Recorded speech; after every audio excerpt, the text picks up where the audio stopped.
17 to 25, basically 8 years. 1 rupee invested with us became 8. के momentum premier anomaly है and it holds through. आज के हमारे गेस्ट है मनीष धवन, मिस्टिक वेल्थ के फाउंडर। ये एपिसोड मोमेंटम इन्वेस्टिंग पर एक कंप्लीट मास्टर क्लास होने वाला है। आमतौर पर जो इनएफिशिएंसीज होती है मार्केट की वो मिट जाती है, पर 100 साल से ये एक इनएफिशिएंसी है जो हमेशा चलती आई है। जो ऊपर जाता है वो ऊपर जाता चला जाता है। तो अगर पिछले 12 महीने में something is done well, chances are कि अगले 3-4 महीने में वो आपको पैसा कमा के देगा। 15 out of 20 financial years it has beaten the mid cap 150. So Nifty Mid Cap 150, Momentum 50 has beaten Nifty Mid Cap 150. अगर 16% की रिटर्न दी है आपको मिड कैप ने, इन्होंने दी है 22% CAGR। अगर सपोज क्रैश हुआ या ड्रॉ डाउन हुआ तो कितना पैसा नुकसान हो सकता है? You know, somebody was asking me कि यार ये सबको पता लग गया मोमेंटम का तो एज ही खत्म हो जाएगा। मैंने उसके जवाब में बोला यार एज बिहेवियरियल है, ये बता तो मैं सबको ओपन रहा हूँ, करेगा कौन? So this is the Achilles heel of momentum. Drawdown is a bitch, वो तो बैंड बजाएगी। हिस्टोरिकली आप देखेंगे 2008 के जो सबप्राइम क्राइसिस में थे, ये मोमेंटम फंड 70-75% गिरे हैं। Devastating ripple effects that cascaded through economies. And history will repeat itself. Really interested in this guy कोलामागी।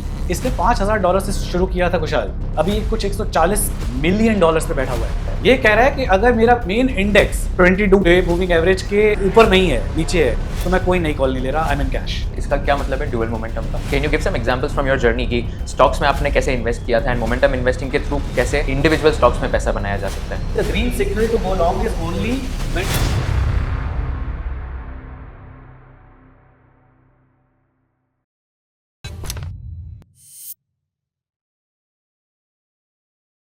India is currently the fastest growing large economy in the world. And if you want to take real benefit of this growth story, investing in Indian businesses and companies is non-negotiable. Whether you're already investing in markets or just starting your investing journey, Grow is one of the platforms to do it. Grow's interface is very clean and intuitive. Here you can trade stocks, mutual funds, ETFs, IPOs, bonds, even commodities, all from one app. Portfolio tracking is also very structured. You can see performance, understand sector allocation, and get a complete breakdown of your investments in just a few tabs. And because of this simplicity and trust, Grow has become India's largest stockbroker today. Check out the Grow app today for more details and stay tuned for this entire episode of Conversation with Kushal.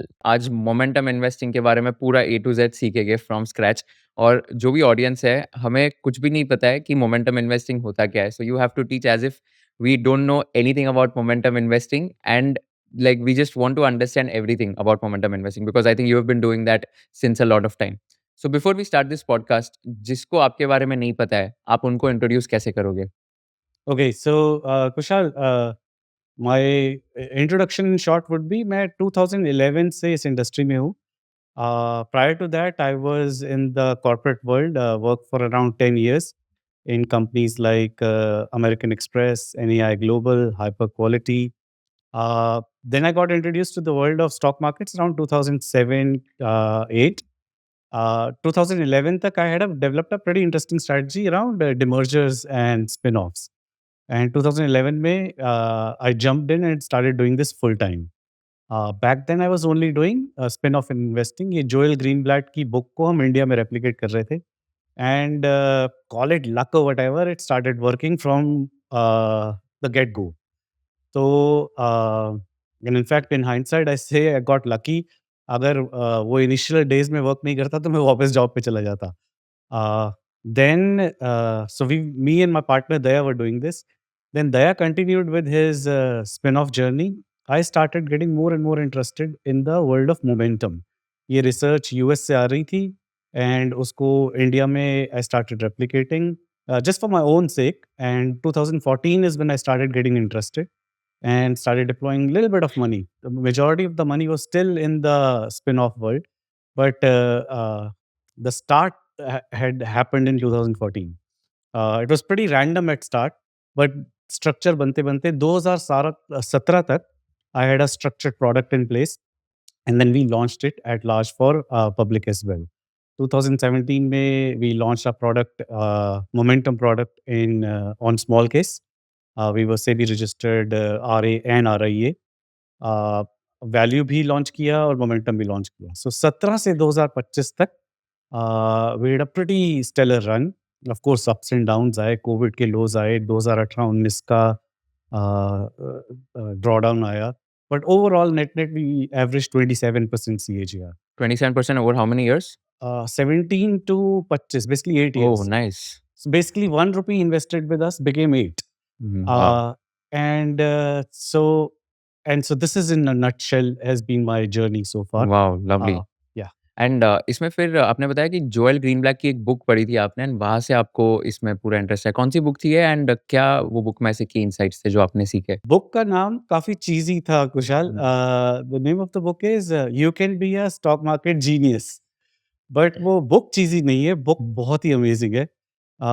उस book में उन्होंने case studies के बाद एक के बाद एक case studies दिखाई कि कैसे स्पिन ऑफ्स में फ़ोर्स्ड सेलिंग होने के कारण कुछ सिचुएशन ऐसी बन जाती है कि स्टॉक्स अपनी इंट्रिंसिक वैल्यू से नीचे गिर जाती हैं। ओके। और let's just say live example जो हमने जैसे किया था, ओरिएंट एक कंपनी थी, हाँ। उसके टुकड़े हुए, ओरिएंट पेपर अलग बन गया, ओरिएंट सीमेंट अलग बन गया, ओरिएंट इलेक्ट्रिकल अलग बन गया। एंड सो होता क्या है कि जैसे एक म्यूचुअल फंड ने ओरिएंट लिया था उनकी सीमेंट डिवीजन के लिए। अब डिमर्जर हुआ, ओरिएंट पेपर जब बना तो म्यूचुअल फंड को कोई इंटरेस्ट नहीं है उस कंपनी में। बिकॉज़ वो उस इंडस्ट्री में इंटरेस्टेड नहीं है, या कई बार वो कंपनी इतनी छोटी है, इतनी छोटी कंपनी का एक्सपोज़र उनको लेना ही नहीं है। It's meaningless for their size. तो उनको वो बेचना होता है, और वो फिर ना लेफ्ट देखते हैं ना राइट, वो उसको बस बेच देते हैं। उनको कोई फ़र्क नहीं पड़ता 1-2 करोड़ का नुकसान हो गया इस पे तो। पर वो जब फ़ोर्स सेलिंग होती है तो वो अपनी इंट्रिंसिक वैल्यू से काफ़ी नीचे गिर जाता है। That creates window of opportunity. Intrinsic value as in कि फेयर वैल्यू स्टॉक का उससे नीचे गिर जाता उससे है। नीचे गिर ओके। जाता है, बिल्कुल। आप अपने आप कैलकुलेशन करेंगे, आप कहेंगे कि इस स्टॉक का रिप्लेसमेंट कॉस्ट, लेट्स से अगर कोई किसी नए बंदे ने धंधा स्टार्ट करना हो तो उसको 100 करोड़ का मार्केट कैप लगेगा, या 100 करोड़ का कॉस्ट लगेगा ये बनाने के लिए। लेकिन वो उसकी पिटाई इतनी हो गई स्टॉक की बिकॉज़ फोर्स सेलिंग की वजह से कि वो 50 करोड़ पे मिलने लग गया है। मार्केट कैप 50 हो गया, 40 हो गया। These are the opportunities that get created, and then you can take it. And so we did that. Joel Greenblatt ने उस बुक में, पहले मेरे को लग रहा था कि ये यूजुअली कोई जब बुक तब लिखता है जब जूस खत्म हो जाता है और पार्टी इज ओवर। बट ऐसा नहीं था इस केस में। जोएल ग्रीनबैर्ग ने जो वहाँ लिखा था, फनीली वर्ड बाय वर्ड यहाँ पर रेप्लिकेट हो रहा था। जोएल ग्रीनब्लैक कौन है exactly? He's a US based investor, okay. also a professor. He's made truckloads of money. बहुत पैसा कमाया उन्होंने। 40% CAGR अचीव किया था for a span of around 16-17 years.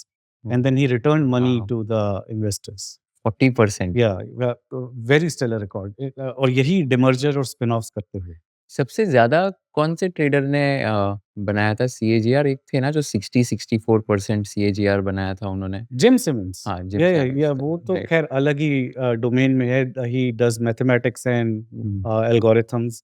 Till date nobody knows वो करते क्या हैं। वो आई थिंक मैथमेटिशियन को हायर्स लाइक मैथमेटिशियंस को बिल्कुल। काफ़ी हायर करते थे, हाँ, राइट? बिल्कुल, PhDs in maths and physicists. Physics, या या या and I think he was also a math professor correct, and then वो मैथ्स के कॉन्सेप्ट्स अप्लाई करके उन्होंने ट्रेडिंग करना शुरू किया करेक्ट। था। I highly recommend to read his book, the man who solved the markets, I think if I am right. अच्छा, okay. बहुत ही बढ़िया बुक है उनकी लाइफ़ की जर्नी के बारे में, और he was a prodigy from day one. So yeah. Right. तो मोमेंटम इन्वेस्टिंग पे आते हैं, तो हमें भी सीखना है मोमेंटम इन्वेस्टिंग के बारे में एंड हमें भी इसमें थोड़ा रिटर्न्स जनरेट करना है, पैसे कमाना है by doing momentum investing. So for someone who doesn't know what is the meaning of momentum investing, how would you explain? Perfect. So momentum investing समझाने से पहले मैं कुशाल आपको बताता हूँ, लेट्स अंडरस्टैंड वैल्यू इन्वेस्टिंग क्या होती है। एंड बिकॉज़ ये ईज़ियर टॉपिक है अंडरस्टैंड करने का, ऑलमोस्ट हर किसी को इंट्यूटिवली समझ आ जाता है कि वैल्यू इन्वेस्टिंग क्या है।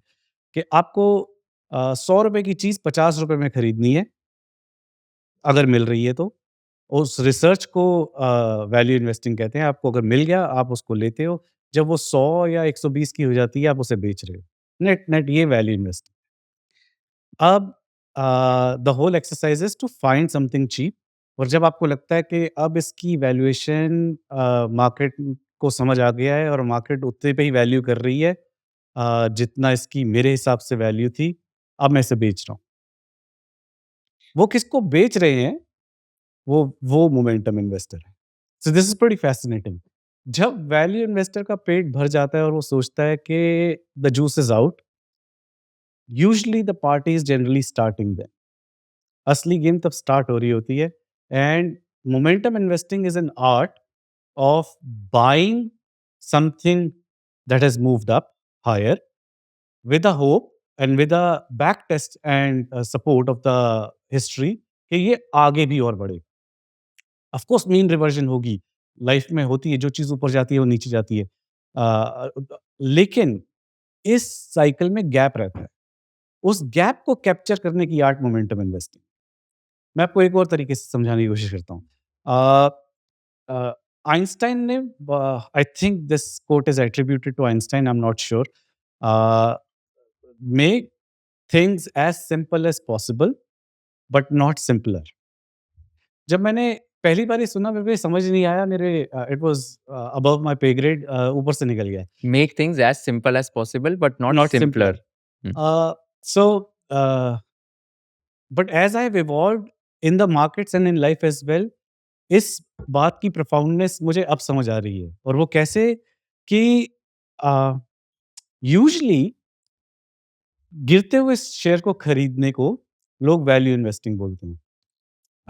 मेरे मित्र हैं अनीश तेली, और आई डोंट नो ये रिसर्च अनीश तेली ने की थी या नरेश मिरानी ने, आइदर वन ऑफ देम और may be both at different times. उन्होंने क्या किया, शेयर होल्डिंग पैटर्न निकाला कंपनीज का, जो प्राइस एक्शन में बहुत ही गंदा पिटी हैं, जिन्होंने सच में बहुत नुकसान कराया है। Companies like DHFL, yes bank. A fascinating thing that they found was that उसमें रिटेल की पार्टिसिपेशन बहुत ही ज़्यादा थी। वो उसको वैल्यू इन्वेस्टिंग मान रहे थे कि गिरी हुई चीज़ को खरीदना वैल्यू इन्वेस्टिंग होता है। See again coming back to Einstein's point, make things simple as possible but not simpler. इतना सिंपल नहीं है कि हर गिरी चीज़ को खरीद लिया और वो वैल्यू इन्वेस्टिंग बन जाएगी, तो आपके हाथ में DHFL और येस बैंक ही आ जाएगा। उसी तरह मोमेंटम का एक्सट्रीम देखो, हर वो चीज़ जो ऊपर बढ़ जाती है और आप उसको खरीदते हो, वो मोमेंटम इन्वेस्टिंग नहीं है। अभी साहिल कपूर ने एक ट्वीट किया, DSP के प्रोडक्ट मैनेजर हैं, 2/3 of the total sales that have happened on a silver ETF happened in the month of January, right at the peak. Some crazy quantity number he gave. Basically सारे ऊपर फंस गए। अब इसको आप momentum investing कह सकते हो। ऑफ कोर्स मोमेंटम इन्वेस्टिंग है ये, बट क्योंकि उनके पास एग्जिट प्लान नहीं है, तो they made it too simple, and that is the reason again they fall for it. So आपके क्वेश्चन का आंसर, मोमेंटम इन्वेस्टिंग क्या है? To have a rule of buying something that is costly, which is going up, but having an exact exit plan, uh, when you will exit it, how much you will buy, uh, उस सारे plan को systematically follow करने को momentum investing कहते हैं। So if I can just simplify, so एक stock market में famous concept होता है that buy low, sell high. That is not momentum investing. Momentum investing is buy high, sell higher. Absolutely, Yeah. Absolutely. भाव भगवान छे, नीचे वाली चीज़ नहीं लेनी, जो बढ़ रहा है। और अभी मैं आपको आगे इस प्रेज़ेंटेशन में आगे दिखाऊँगा कि ये हवा में बात नहीं कर रहे, प्रॉपर बैक टेस्ट हुए हैं। और मोमेंटम एक ऐसा फैक्टर है जिस पे इतने बैक टेस्ट हुए हैं, जितने किसी और फैक्टर पे नहीं हुए होंगे। Something as far back as 1937 लोगों ने ये बता दिया था कि जो चीज़ ऊपर जाती है, वो ऊपर जाती रहती है। At least for next 1 year it has a lasting impact. Right. पहले मैं आपको ब्रीफ में बता दूं कि हम आज की प्रेजेंटेशन में करेंगे क्या-क्या। हम मोमेंटम क्या है वो समझाएँगे, वो अभी already I think we have done that. हम ये बात करेंगे कि मोमेंटम स्टॉक्स पे भी अप्लाई किया जा सकता है और इंडेक्स पे भी अप्लाई किया जा सकता है। इंडेक्स पे जब अप्लाई करते हैं तो उसे बोलते हैं डुअल मोमेंटम। एक गैरी एंटोनाची हैं, एक बुजुर्ग आदमी जिनका हमने इंटरव्यू किया था, बहुत इंटरेस्टिंग इंसान है। इन्होंने ये इसी नाम की एक बुक भी लिखी है, dual momentum. And this can be implemented in India as well, उसका बैक टेस्ट दिखाएँगे। फिर हम दिखाएँगे कि स्टॉक मार्केट में कैसे इसे इम्प्लीमेंट करते हैं। जैसे अभी अभी तो इंडेक्स फंड आ गए हैं इसके। आपका ये मिड कैप 150, मोमेंटम 50 कैसे मोमेंटम फंड इम्प्लीमेंट करता है इंडेक्स लेवल पे, म्यूचुअल फंड लेवल पे। फिर हम मंथली रिबैलेंस की बात करेंगे, कैसे DIY जो खुद घर पे बैठे हुए रिटेल इन्वेस्टर हैं, वो इससे भी ज़्यादा अच्छी रिटर्न कैसे ले सकते हैं। Then we'll talk about the crashes and why it is important to take cash calls. ये नेटसेल में बात करेंगे। सो जो आपने बोला, stocks that have outperform in the past 3 to 12 months continue to outperform over the next 3 to 12 months. ये Jagdish and टिटमैन की research थी 1993 की। इनफैक्ट इससे पहले 1937 में भी रिसर्च हो चुकी है। अ, और ये काउंटर इंट्यूटिव है कुशाल। अब ये देखिए, अगर एक स्टॉक 60% बढ़ चुका है, आम तौर पे लोग उसे हाथ नहीं लगाएँगे, बोलेंगे इसका तो हो गया यार, इसने जितना कमाना था कमा लिया। कंपेयर टू जो सिर्फ 5% बढ़ा है। काउंटर इंट्यूटिव तो है, लेकिन मार्केट एकदम उल्टा चलती है। जो 60% बढ़ चुका है, उसको लेने में ज़्यादा पैसा बनता है, कंपेयर टू जो 5% सिर्फ बढ़ा है, क्योंकि वो वहीं रेंज में फँसा रहेगा। जो 60% बढ़ चुका है, वो ऑलरेडी दिखा चुका है कि वो स्टेज 2 पे है, उसके अंदर टेलविंड्स हैं, उसमें कुछ हो रहा है कंपनी में, अर्निंग्स हैं, ग्रोथ है, और वो अपनी ग्रोथ की कगार पे चल पड़ा है। उसको राइड करने में की आर्ट को ही मोमेंटम इन्वेस्टिंग कहते हैं। एंड बस उसी को चर्न करते रहना है, उसी को रिवॉल्व करते रहना है। वहाँ से निकलोगे, किसी दूसरे पे जाओगे। इसलिए का बस चलती हुई बस पे चढ़ना है, खड़ी हुई बस पे नहीं रहना। That's the whole game of momentum investing. Now, momentum investing is systematic and rule based, it's not random FOMO buying. ये बहुत इंपॉर्टेंट है। अब आपने सिल्वर जनवरी में ले लिया और आपके पास एग्जिट प्लान नहीं था, ये मोमेंटम इन्वेस्टिंग नहीं है, ये बेवकूफ़ी है। राइट? जैसे येस बैंक, गिरते हुए येस बैंक को खरीदना वैल्यू इन्वेस्टिंग नहीं है, वो बेवकूफ़ी है। So there is a nuance. The nuance is you have to have rules. आपके पास एग्ज़िट रूल पहले से एंटर करने से पहले आपको पता रहना चाहिए कि मैं इससे निकलूँगा कब।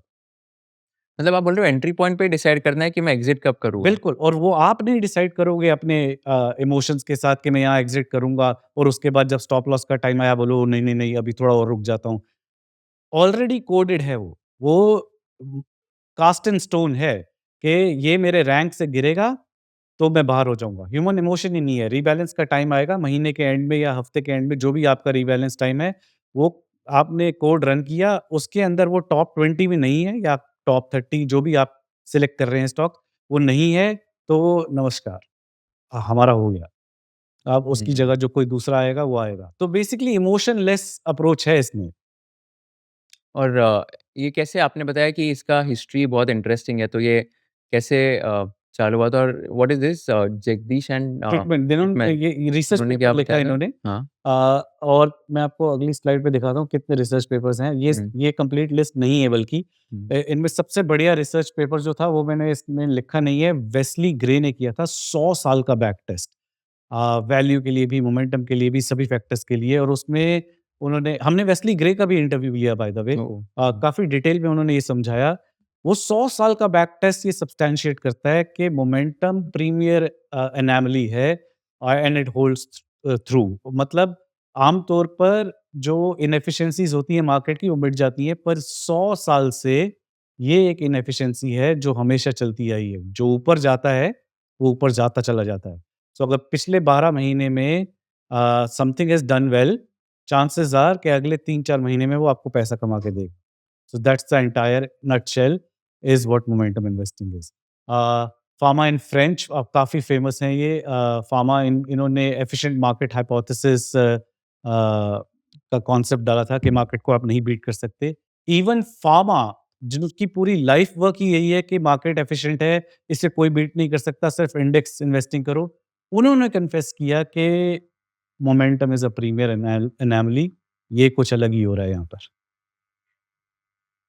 और बाकी लोगों ने क्या बताया था, ये सारे लोग? ये अ, सेम देखिए, जैसे मॉस्को में 12 मंथ से look back period, so usually जितनी भी रिसर्च हुई है वो 12 महीने के उस पे हुई है हुँ, कि पिछले 12 महीने में जो सबसे टॉप परफॉर्मर्स हैं उनको खरीदने से देयर इज अ एज, कुछ पैसा बनता है। We have hmm, done this back test, उस बैक टेस्ट से हमें पता लगा है ऐसा नहीं है। आप एवरेज ऑफ 12 और 6 महीने तक करो, उसमें भी एज है। एवरेज ऑफ 12, 6, 3, 1 करो, उसमें भी एज है। आप उसको वॉलेटिलिटी से एडजस्ट कर दो ताकि आप frog in the pant sudden कूदने हुँ। वाले स्टॉक्स हटा रहे हो, उसमें भी एज है। These are all nuances. आप उसको और फाइन ट्यून कर सकते हो, अपने ड्रॉडाउन को कम कर सकते हो। But the net net normal 12 महीने वाले स्टॉक्स को लेने में भी you beat the lights out of the normal index. और ये 2014 में गैरी एंटोनाची उन्होंने बोला dual momentum which combines relative and absolute momentum This reduces drawdowns dramatically while preserving returns. तो इसका क्या मतलब है ड्यूअल मोमेंटम का? ये एग्ज़ैक्टली डिटेल में बात करते हैं। ओके। इनका हमने पॉडकास्ट किया था, इनकी बुक भी है इसी गैरी टॉपिक से। एंटोनाची का? हाँ जी। आपने सबके साथ ही पॉडकास्ट किया है, जी, सारे दिस इज़ बड़े-बड़े the area of traders. My interest Kushal, तो इसीलिए टू बी ऑनेस्ट ये पब्लिक के लिए नहीं, ये हमने अपने लिए किया हाँ। था। Just wanted to understand listening from the horse's mouth के कर क्या रहे हैं। And all of these are legendary US बिल्कुल, investors. बिल्कुल, बिल्कुल। Wow. And I assume they must be like billionaire investors. Yes, yes, like Okay. Gary Antonacci worked with Paul Tudor Jones. Oh, wow. So yeah, so broadly speaking, dual momentum क्या होता है? Relative momentum और absolute momentum का अ, मिश्रण। हाँ। मैं आपको layman term में समझाता हूँ कि रिलेटिव मोमेंटम क्या है। लेट्स से 3 एसेट क्लासेस हैं।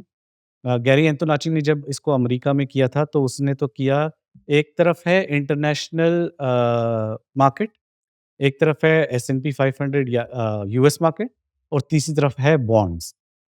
तो पहला सवाल पूछता है कि इन लेट्स से ये 3 घोड़े हैं, इन 3 घोड़ों में सबसे तेज़ कौन भाग रहा है लास्ट 12 महीने में? अब वो डिसाइड करेगा कि जो सबसे तेज़ भाग रहा है, मैं उसके साथ हूँ।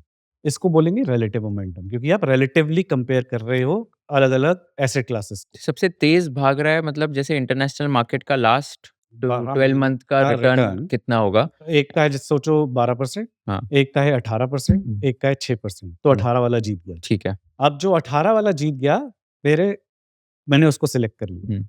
अब मैं दूसरा सवाल पूछ रहा हूँ कि क्या ये जिस घोड़े को मैंने सिलेक्ट किया है, ये एब्सोल्यूट मोमेंटम में भी है कि नहीं? बोले तो क्या ये लेट्स से मोर देन 0 है पिछले 12 महीने में? या 0 तो बहुत कम हो गया, लेट्स से जैसे मेरी बेंचमार्क कॉस्ट लगा लो मेरी एफडी इनकम से ज़्यादा है कि नहीं? अगर मेरी एफडी इनकम से ज़्यादा है, ये दोनों पॉइंट्स येस हो गए, तो मैं वो सबसे तेज़ घोड़े में इन्वेस्टेड हूँ। ठीक? एज़ सिंपल हुँ। एज़, अभी तक समझ आ गया? अब मैं यही एक्सरसाइज़ अगले महीने, जो कि मेरी रीबैलेंस डेट होगी, लेट्स से आपका लकी नंबर जैसे 11 मेरा बर्थ डेट है, मैं हर 11 को ये रन करूँगा। 11 तारीख को फिर मैंने दोबारा ये चेक किया कि क्या ये हाइपोथेसिस अभी भी सच है? अब पिछले 12 महीने में सबसे तेज़ कौन है? अगर वो चेंज हो गया है, अचानक इंटरनेशनल इक्विटीज़ की जगह अब डोमेस्टिक इक्विटीज़ अपना एस&पी 500 तेज़ भाग रहा है, तो वहाँ से पैसा उठा के एस&पी 500 में डालो। हुँ। ज़्यादा चल नहीं होता, यू विल बी सरप्राइज्ड। पूरे साल में 1-2 ट्रेड आते हैं, and just doing this you beat the lights out of buy and hold. कैसे? आप प्रॉब्ली उनको अपसाइड में बीट नहीं करोगे, पर आपका ड्रॉडाउन आधा हो जाएगा, आधे से भी कम हो जाएगा। चलो सिम्प्लीफाई करते हैं। Rate of growth international markets 12%, एस&पी 500 18%, bond 6%। तो इस केस में रेट ऑफ ग्रोथ एस&पी 500 का सबसे ज़्यादा है, तो I will go with that horse S and P 500। Now if this is more than my FD return which assume let's say 7% है, then I will invest in this. If this would have been less than 7%, I would cash have में, been in cash, cash. Correct, this is that. Now I have to do this activity हर महीने में 1 बार correct, और कोई भी 1 तारीख को। तो करेक्ट, अगर नेक्स्ट मंथ 11 तारीख को जैसे आपने बताया कि अगर सपोज़ इंटरनेशनल मार्केट्स 15% हो जाता है, एस&पी 500 14% हो जाता है एंड बॉन्ड्स 8% हो जाता है। ये केस में मैं फिर एस&पी 500 से इंटरनेशनल मार्केट्स में जाऊँगा एंड अभी इंटरनेशनल मार्केट्स क्योंकि 7% से ज़्यादा है तो मैं अभी उसमें इन्वेस्ट करूँगा, राइट? ब्यूटीफुल, एब्सोल्युटली, यू ठीक है, नेल्ड इट। बस समझ सिर्फ यही करना है, महीने में एक डिसीजन, 15 मिनट का टाइम, हुँ। एंड यू गेट इंडेक्स से better returns at half the drawdowns. तो इसमें ड्रॉडाउन हाफ कैसे हो जाता है? बिकॉज़ हम लोग जब बेसिकली वो वही गिर रहा पकड़ रहे हैं है, जो ज़्यादा जा आप रहा है। बॉन्ड्स में हो। जब इक्विटी हाँ, गिर रहे हैं, तो आप बॉन्ड्स में चले जाओगे। समझ गया। It's fascinating. Oh wow! मैंने इसको इंडियन मार्केट्स लवली। में टेस्ट किया, okay, and it works in Indian markets as well. Okay. कैसे क्या होता है तो रिटर्न्स? मैंने बेसिकली सेम रिटर्न्स, हाँ। आपको निफ्टी मिड कैप की ही रिटर्न्स मिलेंगी। हुँ, लेट्स से आपने निफ्टी मिड कैप और गोल्ड और बॉन्ड्स पे ये ट्राई किया, ओके। तो आप निफ्टी मिड कैप की जितनी उनकी रिटर्न रही है 22%, आप वही 22% कमाओगे। लेकिन निफ्टी मिड कैप ये 22% पाने के लिए बहुत ही गहरे खड्डे में गिरे थे। आपको उसका हाफ देना, हाफ से भी कम हो जाता है ड्रॉडाउन। इट्स fascinating, क्योंकि जब निफ्टी गिर रहा है, मिड कैप गिर रहा है, आप गोल्ड में हो। ओके। तो इससे रिटर्न बहुत ज़्यादा नहीं बनेगा बट आपके ड्रॉडाउन्स कम हो जाएंगे। सो करेक्ट, बेसिकली आपका वोलेटिलिटी कम हो जाएगा, रिस्क कम हो जाएगा और आपका जो शार्प रेशियो है वो इंक्रीज़ हो जाएगा बिकॉज़ उसमें Sharpe ratio is nothing but excess returns divided by the volatility. Perfect. और आपने इसी क्वेश्चन में मेरी नेक्स्ट स्लाइड भी बोल दी कि ये आपके और मेरे जैसे लोगों के लिए नहीं है, जो अभी अमीर होने की कोशिश कर रहे हैं और we are in the stage where we want crazier returns. ये आपको इंडेक्स टाइप रिटर्न्स दे रहा है, ये उन लोगों के लिए अच्छी चीज़ है जैसे जैसे जो ऑप्शन राइटिंग करते हैं। तो ये आप ये चला रहे हैं अ, और इसको आपने प्लेज कर रखा है, इंडेक्स टाइप की रिटर्न आ रही है, आधे ड्रॉडाउन पे, प्लस वो प्लेज से आप ऑप्शन राइटिंग साथ-साथ कर रहे हैं। But because we are chasing alpha, हमारे को इंडेक्स टाइप रिटर्न्स नहीं चाहिए, हमें प्रोबब्ली डबल दैट चाहिए। हम 12% रिटर्न नहीं चाहते, हम 30% रिटर्न चाहते हैं। तो इसीलिए हमें मोमेंटम इन्वेस्टिंग करनी है इंडिविजुअल स्टॉक्स पे। And so this is what interests me and I am sure this would interest the audience as well. Right. Real game वहाँ पर है। तो I am sure like in the later part of the podcast we are going to discuss that as well कि stocks में momentum investing कैसे करते हैं and we will show some examples.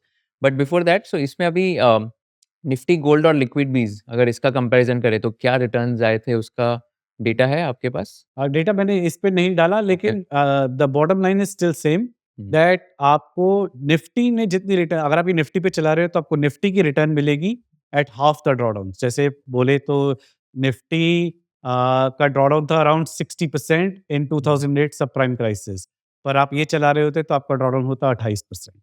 ओह! अच्छा, आधे से भी कम हो हाँ, जाता। सेम विथ कोरोना, कोरोना में भी आपको गोल्ड ने बचा लिया। हुँ। सेम विथ 2022 में जो 18-19 में जो डाउन मूव आया था, इनफैक्ट उसमें तो अभी ऑफ लेट तो और भी बढ़िया हुआ है क्योंकि गोल्ड ही पागल हो गया, गोल्ड ही डबल हो गया। So this is a pretty nice combination. Gold historically has always acted as a hedge against equity. Got it, fair. So इसमें इंडियन इंस्ट्रूमेंट्स में ड्यूअल मोमेंटम अप्लाई किया है, तो इसमें अभी 3 निफ्टी 50, निफ्टी मिड कैप 150 और गोल्ड। Correct. तो ये तीनों में हमने देख लिया कि कैसे इसमें हमें रिटर्न मिलेगा। तो नेक्स्ट स्लाइड में आई थिंक आपका ये तीनों का कंपैरिज़न है। Yes. अगर आप ये खाली निफ्टी पे कर रहे हैं तो जैसे आपको 14% का सीएजीआर मिला है, अगर आप इसको मिड कैप पे करेंगे तो आपको शायद 18% का सीएजीआर मिलेगा। The bottom line point is return आपकी सेम रहेगी। हुँ, इंडिया में डुअल मोमेंटम से रिटर्न बेटर नहीं होती, हुँ, लेकिन ड्रॉडाउन आधा हो जाता है, आधे से भी कम हो जाता है। Right, very interesting. इतना अगर ईज़ी है तो ये सब लोग क्यों नहीं करते? Like it's so easy and इससे रिस्क भी कितना कम हो जाएगा। कर रहे हैं, लोग कर रहे हैं, but I think one of the reasons Kushal is 100% gold में जाने में लोगों को डर लगता है। हुँ, शायद ये एक कारण है कि ज़्यादातर लोग इसको इम्प्लीमेंट नहीं कर पा रहे हैं। एंड सरप्राइजिंगली इस पे कोई स्मॉल केस नहीं बना। कोई आरआईए ने इस पे कोई प्रोडक्ट नहीं बनाया। मेरे ख्याल से one of the reasons could be कि 100% गोल्ड कॉल लेना काफ़ी मुश्किल है एडवाइजर्स के लिए भी, और काफ़ी मुश्किल है रिटेल के लिए उसे इम्प्लीमेंट या करना। May be this is one reason. तो जब मोमेंटम इन्वेस्टिंग की बात करते हैं आपने आप आई थिंक इंट्रोडक्शन में ये भी बताया था कि इंडेक्स कैसे मोमेंटम यूज़ करता है वो भी हम सीखेंगे। तो आई थिंक एनएससी ने भी मोमेंटम इंडाइसेस निकाले थे लाइक एनएससी 150 मोमेंटम 50 तो इसका क्या मतलब होता है and how does it calculate these indices? Perfect. तो मैं आपको नेक्स्ट स्लाइड में समझाता हूँ। ये पहले निफ्टी एनएससी ने बहुत सारे मोमेंटम इंडेक्स निकाले हैं। एक है जो निफ्टी 200 का मोमेंटम इंडेक्स है, जिसमें वो निफ्टी 30 टॉप स्टॉक्स सेलेक्ट करता है। एक निफ्टी 500 का निफ्टी 50 मोमेंटम इंडेक्स है, जिसमें वो टॉप 50 500 के यूनिवर्स में सेलेक्ट करता है। और एक है ये आपने जो भी बोला निफ्टी 150 मोमेंटम इंडेक्स। इसमें ये निफ्टी के जो 150 मिड कैप हैं, उनके अंदर टॉप 50 मोमेंटम स्टॉक सेलेक्ट करता है। Let me walk you through कि वो कर कैसे रहे हैं। How NSC constructs the momentum index. सबसे पहले वो यूनिवर्स डिसाइड करेंगे। इस एग्जांपल में हम देख रहे हैं वो यूनिवर्स डिसाइड किया उन्होंने top 150 mid cap stocks by free float market cap. और ये एफएनओ में होना आवश्यक है उनके लिए। अगर वो स्टॉक एफएनओ में नहीं है तो उनके यूनिवर्स से बाहर हो जाएगा। और सर्किट ब्रेकर्स 20% से ज़्यादा नहीं होने चाहिए लास्ट 6 मंथ्स में। ये यूनिवर्स डिसाइड हो गया। फिर उसका वो स्कोर करते हैं, मोमेंटम स्कोर। मोमेंटम स्कोर कर रहे हैं वो 6 महीने की return divided by volatility plus 12 month की रिटर्न डिवाइडेड बाय वॉलेटिलिटी। ये क्या हुआ? बेसिकली आखिरी 6 महीने में क्या रिटर्न थी, वो कैलकुलेट कर ली। उसको उस रिटर्न की स्टैंडर्ड डेविएशन से डिवाइड किया, स्क्वायर रेट टू द एनुअलाइज़। ये आजकल तो क्लॉट की दुनिया है, ये 1 लाइन का भी कोड नहीं है। So it's very simple. आजकल तो in fact there are websites which are doing it for you. My friend Viraj Khatavkar runs this website, momoscreenerindia.in or .com, I don't know. उस पर वो ये सारे की सारा रैंक करके दे देता है आपको। एसेंशियली 6 महीने का normalized momentum score plus 12 month का नॉर्मलाइज्ड मोमेंटम, सो दोनों की एवरेज निकाल ली, डिवाइड बाय 2, उसको स्कोर कर दिया। Okay, got it. नाउ इसके बाद टॉप 50 वो सिलेक्ट कर लेता है। टॉप 50 सिलेक्ट करने के बाद this is another thing that retail DIY need not do. वो तो इसको इक्वल वेट नहीं खरीद रहा, वो उसको फ्री फ्लोट के हिसाब से खरीद रहा है। Then there is a rebalance twice a year. साल में सिर्फ 2 बार रीबैलेंस करते हैं वो, एक आई थिंक मई में और एक नवंबर में। मई में होता है या जून में होता है। एंड देन इस रीबैलेंस पे वो क्या करते हैं, जो जो 75 से नीचे चले गए उन्हें निकाल देते हैं। पहले टॉप 50 सिलेक्ट किए, 75 से जो नीचे चले गए उन्हें निकाल देते हैं। That's it. इनके साथ अब और कोई रिश्ता नहीं है। उसकी जगह जो नए टॉप 50 में आएंगे वो ऐड हो जाते हैं। 75 क्या है? पहले आपने टॉप 50 सिलेक्ट किए, हाँ। अब आपके पास 50 स्टॉक का पोर्टफोलियो बन गया। अब अगला महीना आया, इन इन इन देयर केस 6 महीने हो गए। 6 महीने बाद जब रीबैलेंस की डेट आई, तो ये कैलकुलेट करेंगे कि जो टॉप 50 हमने खरीदे हैं, इनका अभी रैंक क्या चल रहा है। इनमें से जिनका रैंक 75 से भी नीचे चला गया है, उसे ये निकाल दें। बट 75 से क्यों? 50 से ही अगर नीचे चला गया तो उन्हें निकाल देना चाहिए नहीं, ना? They give it a leeway कि कुछ तो टाइम देते हैं उसको। अच्छा। इसके अंदर नहीं तो बहुत ज़्यादा हो जाएगा चर्न। तो वो 75 तक का उसको लीवे देते हैं, रोक देते हैं कि जब तक ये 75 से ऊपर है, ये बना रहेगा हमारे साथ।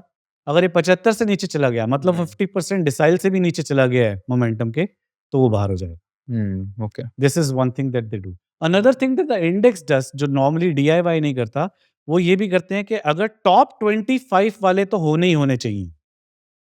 अगले महीने जब आएगा टॉप 25 वाले, तो वो होने ही होने चाहिए, और उसके लिए अगर किसी को हटाना है तो जो नीचे वाले रैंक वाले हैं उनको हटा देंगे, चाहे वो 75 के नीचे है या नहीं है, तब भी कोई फर्क नहीं पड़ता। नीचे वाले को प्रून करना ही करना है। तो आइडिया है कि टॉप 25 मोमेंटम स्टॉक्स तो हर हालत में हमारे इंडेक्स में होने ही चाहिए। So these are the two rules, और Okay. बस इसी को रीबैलेंस वो करते रहते हैं। एंड आप हैरान हो जाओगे, सिर्फ something as simple as that makes money. 15 out of Oh, 20 wow. Financial years it has beaten the mid cap 150। So Nifty Midcap 150 Momentum 50 has beaten Nifty Midcap 150 15 times out of the last 20 financial correct. years. अगर Wow. 16% की return the है आपको mid cap ने, इन्होंने दी है 22% CAGR, and which is huge, which is better than lot of mutual funds. In fact, almost all the mutual funds. ये annual alpha है, 100% out performance if you look at the 5-year rolling returns.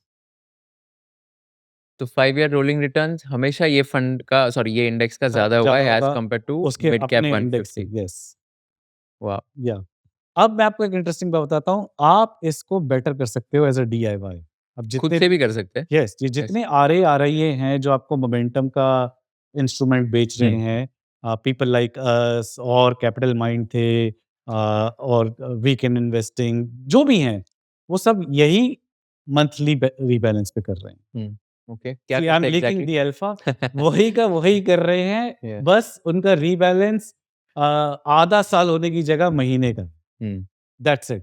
और खाली यही करने से आपको around 3% का alpha generate हो जाता है over benchmark. Over benchmark. Okay, क्या करते हैं एग्जैक्टली, समझाओगे इसमें? Okay, same thing. देखिए, तो इसमें क्या लिखा है ये? Monthly recalculate rebalance is momentum. Calculated at the month. हाँ। अब कई लोग उसको वीकली रीबैलेंस कर रहे हैं, राइट। और कई लोग उसे मंथली रिबैलेंस कर रहे हैं। तो अगर कोई एक नया न्यू इन्वेस्टर है, तो आप रिकमेंड करोगे मंथली करना चाहिए उन्हें? करेक्ट, मैं ओके। रिकमेंड करूंगा मंथली करना चाहिए, because monthly is like the sweet spot. Hmm, weekly बहुत ज़्यादा टाइट हो जाता है। ऑल्दो अगर आपको वॉलेटिलिटी पसंद नहीं है और you want to be in control, आप वीकली भी कर सकते हैं। हुँ, बट उसका कैविएट और उसका ड्रॉबैक ये है कि आपका टर्नओवर बढ़ जाएगा। You can achieve the same drawdown and same return figures with a monthly rebalance. Hmm, आपको महीने के महीने वो करना है। आप वो जो पिछली स्लाइड पे आपको रिटर्न दिखाई थी, उससे भी 3% ज़्यादा कमा सकते हैं। हुँ, And 3% CAGR I'm talking about. Hmm. Yeah, so what is the meaning then? Cut stocks that have dropped out of top 30% हाँ, and तो इसमें आप इसको और कैसे बेटर कर सकते हैं, आप इक्वल वेट करेंगे। हुँ, आप जैसे टॉप के 30 स्टॉक्स खरीदेंगे। और उसके बाद आप ये बोल सकते हैं कि मैं जब ये 60 हो जाएगा, कोई भी स्टॉक 60 से नीचे गिर जाता है, तो मैं उससे निकल जाऊँगा। टॉप 30% रैंक है ना ये? नहीं तो 30% छोड़िए, आप खाली टॉप 30 ही खरीदिए। ओके। अ अ, जैसे इन्होंने 50 खरीदे, आप उसको और कॉन्सन्ट्रेटेड कर सकते हैं। हुँ, बाय द वे इस पे भी बैक टेस्ट किया हुआ है। प्रोफेसर राजू ने उन्होंने रिसर्च पेपर भी लिखा था इस पे। I will highly recommend you to go through that. उन्होंने इसमें कैलकुलेट किया कि what is the ideal number of stocks that a momentum portfolio should have. And their back test is pretty similar to what we did. हम 20 stock portfolio चलाते थे। उनके हिसाब से 30 से ज़्यादा जाओगे तो अल्फा कम होना शुरू हो जाता है। So stick to the sweet spot of 30-35 stocks and you are enjoying the benefit of diversification as well and you are concentrated enough to generate serious alpha. तो हुँ, 30 स्टॉक लो, महीने का एंड हुआ, अगर वो 30 स्टॉक टॉप 60 रैंक से भी नीचे गिर गए हैं तो वो निकाल दो। ओके। उनकी जगह जो 30 या टॉप 30 पे जो नए एंट्रेंट्स आए हैं उन्हें ले लो। इसे बस रिंस रिपीट करते रहो and you start generating alpha. Hmm, that is wow! In nutshell what is momentum investing. 100 साल के बैक टेस्ट हैं। This has worked out historically beautiful. Wow! और इसमें आपने लिखा है screen every last Friday of the month and tool screener पे ये जाके सॉर्ट या Nifty mid this is cap something I am 150। Making it too easy for या पीपल, अगर जो गूगल शीट पे भी ये नहीं करना चाहते। हाँ, बट अगर तो क्या एग्ज़ैक्टली ये 5 बट स्टेप्स? या I would suggest don't follow this. अच्छा। फॉलो सिंपल एक गूगल शीट पे 6 महीने का रिटर्न कैलकुलेट करो, उसकी स्टैंडर्ड डिविएशन से उसको डिवाइड करो, 12 महीने का करो, उसकी स्टैंडर्ड डिविएशन से डिवाइड करो, दोनों की एवरेज को कैलकुलेट करो, उनको स्कोर करो, रैंक करो। This is simple rank function, वो आपको सारे रैंक बता देगा। टॉप के 30 उठा के खरीद लो, खत्म। हुँ, एंड एवरी मंथ आपको ये रीबैलेंस करना है। एवरी मंथ रीबैलेंस करो। जो 60 से नीचे चले गए उन्हें फेंक दो, उनकी जगह जो नए टॉप 30 पे आए उन्हें खरीद लो। Just rinse repeat and that is all by the way all the momentum funds are doing. One doubt I have, तो टॉप 30 स्टॉक्स हमने पहला महीना है मेरा, ठीक है? तो आई डिड दिस स्कोरिंग, मैंने क्या किया, last 6 month return divided by 1 year standard deviation plus 12 month return divided by standard deviation divided by 2, इसका एवरेज स्कोर आ गया। अभी मैंने ये बेसिस पे रैंक कर लिए सारे स्टॉक्स। अभी टॉप 30 स्टॉक्स में मैंने इन्वेस्ट कर दिया।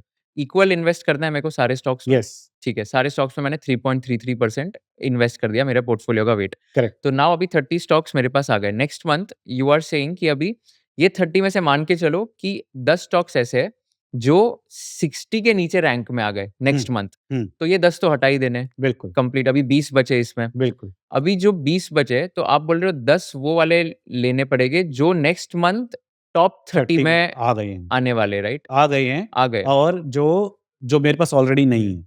जो आपके पास ऑलरेडी नहीं है। तो करेक्ट। इसको अगर मैं सिंप्लीफाई करूँ, या तो सिंपल ऐसे नहीं कर सकता मैं कि 30 था मेरा ये महीना, हुँ। नेक्स्ट मंथ में जो टॉप 30 हो गए बस मुझे वही लेना है। मतलब हाँ, वो बिल्कुल, वैसे नहीं कर वही सकते। है, वही है, तो लेकिन फिर आपका 60 के नीचे गया तो निकालना है, उसका क्या रेलेवेंस है फिर? ओके, उसका रेलेवेंस ये है कि आपका चर्न कम हो रहा है, वरना हाँ, आप हर बार 30-30 करोगे, हाँ, तो आपका चर्न बहुत ज़्यादा हो जाएगा। लेट्स से आपको फिर 20-20 स्टॉक हर महीने निकालने पड़ेंगे। हाँ।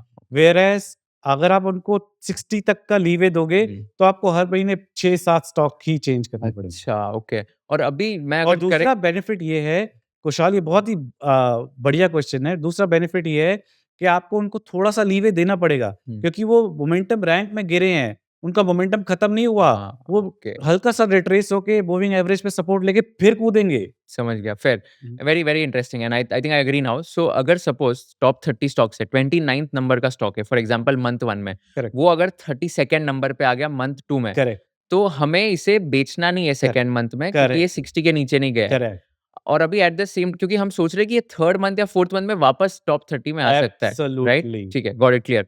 One more sorry one more clarification. So अभी जैसे ही 32nd में चला गया ये, जो सेकंड मंथ में, तो अभी जो 60 के नीचे नहीं गया, बट अगर 2 स्टॉक्स ऐसे थे फर्स्ट मंथ में, जो 60 के नीचे चले गए, तो अभी मेरे पास 28 बचे नेक्स्ट मंथ के लिए। करेक्ट, तो नेक्स्ट मंथ मुझे 2 स्टॉक्स अभी फिल करने पड़ेंगे। वो 2 स्टॉक्स ऐसे हो गए जो नेक्स्ट मंथ के स्कोर में जो सबसे टॉप पे हो गए और मेरे पास अगर नहीं है, करेक्ट, वो 2 स्टॉक्स मुझे ऐड करने हैं, परफेक्ट, राइट? परफेक्ट, आपने मुझसे ओके। ज़्यादा अच्छा समझाया, दैट इज़ नाइस। नहीं, अभी मैं क्लियर हो गया। So I think this is very helpful, very clear and I think audience will also now start doing this, मतलब ये तो करना ही चाहिए। Let's talk about the weaknesses and the actually of momentum investing. तो इसमें क्रैशेस की भी बात करते हैं, बिकॉज़ सिंपल तो है ये, बट सब लोग नहीं कर सकते, बट इसमें रिस्क्स की भी बात करते हैं कि अगर सपोज़ क्रैश हुआ या ड्रॉ डाउन हुआ, तो कितना पैसा नुकसान हो सकता है? तो ये सबसे बड़ा पॉइंट है इस गेम का कुशाल, बिकॉज़ मेरे हिसाब से अ, समबडी वाज़ आस्किंग मी कि यार ये सबको पता लग गया है मोमेंटम का तो एज ही खत्म हो जाएगा। मैंने उसके जवाब में बोला यार एज बिहेवियरियल है। ये बता तो मैं सबको ओपन रहा हूँ, करेगा कौन? क्रैशेज़ इतने पेनफुल हैं कि प्रैक्टिशनर्स का को डाउट होने लग जाता है मैं ये क्या कर रहा हूँ? तो कोई बोरोड कन्विक्शन से क्या ही करेगा? तो 2018-19 में जब हम इसे रन कर रहे थे, तो we had a drawdown of 28%। हालाँकि हमारे पास कैश कॉल मैकेनिज़्म है, पर वो किसी काम नहीं आया। 28% का ड्रॉडाउन था और काफ़ी सारे हमारे रिटेल पार्टिसिपेंट्स हमारा साथ नहीं निभा पाए और this pain was too big for them. So this is the Achilles heel of momentum, drawdown is a bitch. तो वो तो बैंड बजाएगी, बजाएगी। और अभी तो हमने देखा नहीं कोरोना में जिन-जिन मोमेंटम फंड्स ने कैश कॉल नहीं लिया था, वो तो 40-40, 50% नीचे गिर गए थे। And so this is bound to happen. Historically आप देखेंगे 2008 के जो सबप्राइम क्राइसिस में थे, ये मोमेंटम फंड्स 70-70, 75% गिरे हैं। And history will repeat itself. I mean मैं डराना नहीं चाहता, बट लाइफ और मार्केट्स बेसिकली हैं तो पेंडुलम ही। एक्सट्रीम्स की तरफ घूमते हैं। अभी जितने भी मोमेंटम फंड्स हैं म्यूचुअल फंड्स के, क्योंकि ये कैश कॉल नहीं लेते, ये सब दोबारा से जब बबल्स बस्ट होंगे, 70, 80, 85% गिरेंगे, ड्रॉडाउन आएँगे। तो ये एक्चुअली सील ऑफ मोमेंटम है ही। अब इसमें मैं आपको बताता हूँ कि इसीलिए मेरा ये ओपिनियन है, मैंने सीएफए चेन्नई में ये प्रेज़ेंटेशन भी दिया था और यही बोला था, the only edge that is left in town is your ability to mitigate the drawdown. आप गायब तो नहीं कर सकते ड्रॉडाउन को, और उसे कम कर सकते हैं, और वो कम करना ही गेम चेंजर है। कैसे कर सकते हैं कम? सबसे आसान तरीका तो ये है कि अगर आप ज़्यादा मैथमेटिक्स नहीं करना चाहते, उसमें मैंने इस स्लाइड में नहीं डाला, तो वो तो ये है कि आप एसेट एलोकेशन करो और गोल्ड के साथ डाइल्यूट कर दो। जैसे हमने एक प्रोडक्ट लॉन्च किया था 70-30 मोमेंटम 70, 30 गोल्ड। स 70%, 70% यस। 30%, ओके। और वो बहुत ही ब्यूटीफुली काम किया। वो 30 एक्चुअली वो ज़्यादा इसलिए अच्छे काम कर गया क्योंकि गोल्ड ही इतना, गोल्ड हमने तो हेज के लिए लिया था कि स्मूथ होगा, वो तो गोल्ड ही डबल हो गया। So that is a different thing. But अगर वो डबल ना भी होता, even then it creates a very smooth equity curve, क्योंकि gold as acts as a natural hedge to equity. जब आपका मोमेंटम नहीं चल रहा, तो गोल्ड मोर और लेस या तो चल रहा होगा या कम से कम गिर नहीं रहा होगा। So consider 30% of your portfolio is always in a safe haven. तो उससे आपका इक्विटी कर्व स्मूथ हो जाता है और ड्रॉडाउन काफ़ी कम हो जाता है। अभी मोमेंटम अगर गिरा 40%, तो 70-30 पोर्टफोलियो आपका गिरेगा around 24%, 25%। So that is well within the pain threshold of lot of people. तो आपको वो दर्द सहन हो जाएगी। ये हैरानी की बात ये है, रिटर्न्स भी ज़्यादा सैक्रिफाइस नहीं होंगी, क्योंकि जब गोल्ड चलेगा तो वो सारी कसर पूरी कर देगा, क्योंकि 30% आपका फंड गोल्ड के अंदर है। ये एक तरीका है। दूसरा तरीका है what is called as equity curve trading. अब ये क्या है कि आप अपने पोर्टफोलियो को एक स्टॉक समझ लो। आपका पोर्टफोलियो का एनएवी आप कैलकुलेट कर रहे हो अपनी गूगल शीट में रोज, उसका एक चार्ट बन रहा है। आप उस चार्ट के ऊपर मंथली ईएमआई लगा दो। क्या आप बोल रहे हो कि जब मेरा chart he the 10 month moving average से नीचे चला गया, तो मैं कैश कॉल ले लूँगा? या तो 100% ले लूँगा, पर आपको लग रहा है कि 100% से मेरा डिसिप्लिन खराब हो जाता है, तो आप कह रहे हो कि मैं 70% कैश ले लूँगा, खाली 30% चलने दूँगा for the system to keep working and the equity curve to keep forming. फिर जब दोबारा वो 10 मंथ मूविंग एवरेज के ऊपर जाएगा, जब भी ड्रॉडाउन खत्म होगा, तब मैं फिर से फुली डिप्लॉयड हो जाऊँगा। ये आसान नहीं है, ये कहना बहुत आसान है। जैसे मैंने ये इक्विटी कर्व ट्रेडिंग अपने पोर्टफोलियो पे की थी, तो 6 कॉल्स आई थी कुशाल, पिछले 2017 से लेके 25 तक। 6 बार उसने मेरे को पूरा कैश पे भेज दिया, फिर वापस फुली डिप्लॉय किया, जिसमें से 4 बोगस थी। 4 बार नुकसान हुआ, क्योंकि वो उसने मेरे को कैश पे भेजा, मार्केट तो इतना टूटा नहीं, मार्केट वापस मुड़ गया, मुझे वापस जुड़ना पड़ा महँगे रेट पर। तो you lose some alpha. But जो 2 बार उसने बचाया, तो वो क्या ही बचाया, तो पूरा ड्रॉडाउन ही कम कर दिया। लाइक मिस्टिक वेल्थ मोमेंटम का ऑफिशियल ड्रॉडाउन था 28%, व्हेयर एज़ ये कैश कॉल मैकेनिज्म से ड्रॉडाउन हो गया 14%। So but it's not easy. आपको 6 बार कॉल लेनी है, 4 बार आपको अपनी बेइज़्ती करानी है, तो आसान नहीं है। बट नेट-नेट में आपने पैसा बनाया ही होगा, राइट? यस, यस, 6 कॉल्स में 4 गलत भी गए, बट वो जो 2 राइट गए, बिल्कुल, उसमें आपका ड्रॉडाउन इतना कम था, तो बिल्कुल। आपने नेट में टोटल 6 में पैसा बनाया ही बनाया होगा, ही होगा। बिल्कुल बनाया।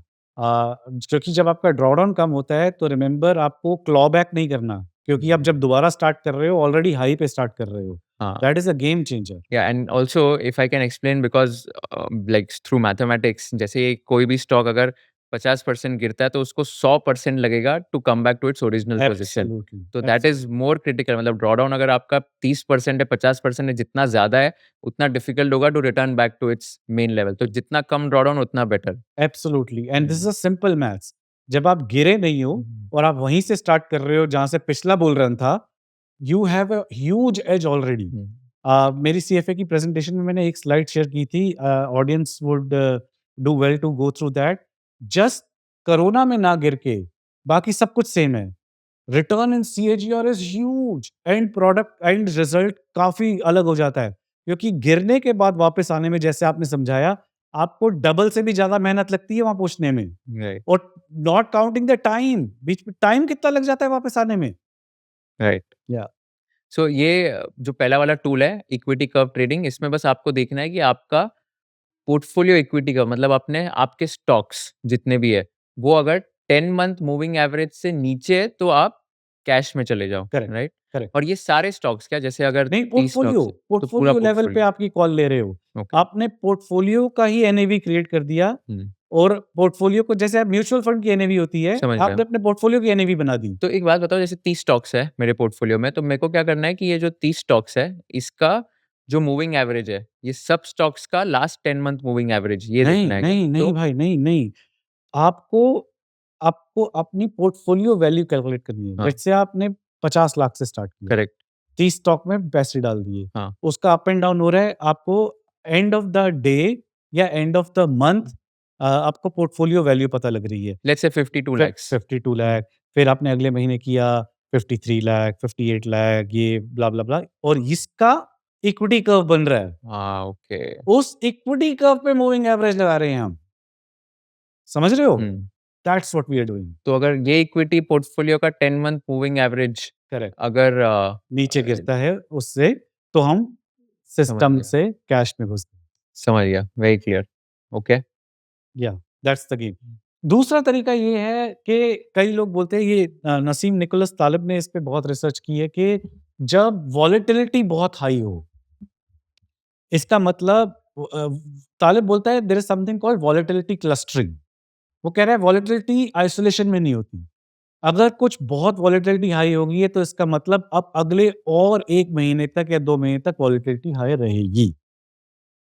इसका फ़ायदा उठा के आप कैश कॉल ले सकते हो, कि जब वॉलेटिलिटी ज़्यादा हो गई, मैं तब कैश कॉल पे आ जाऊँगा।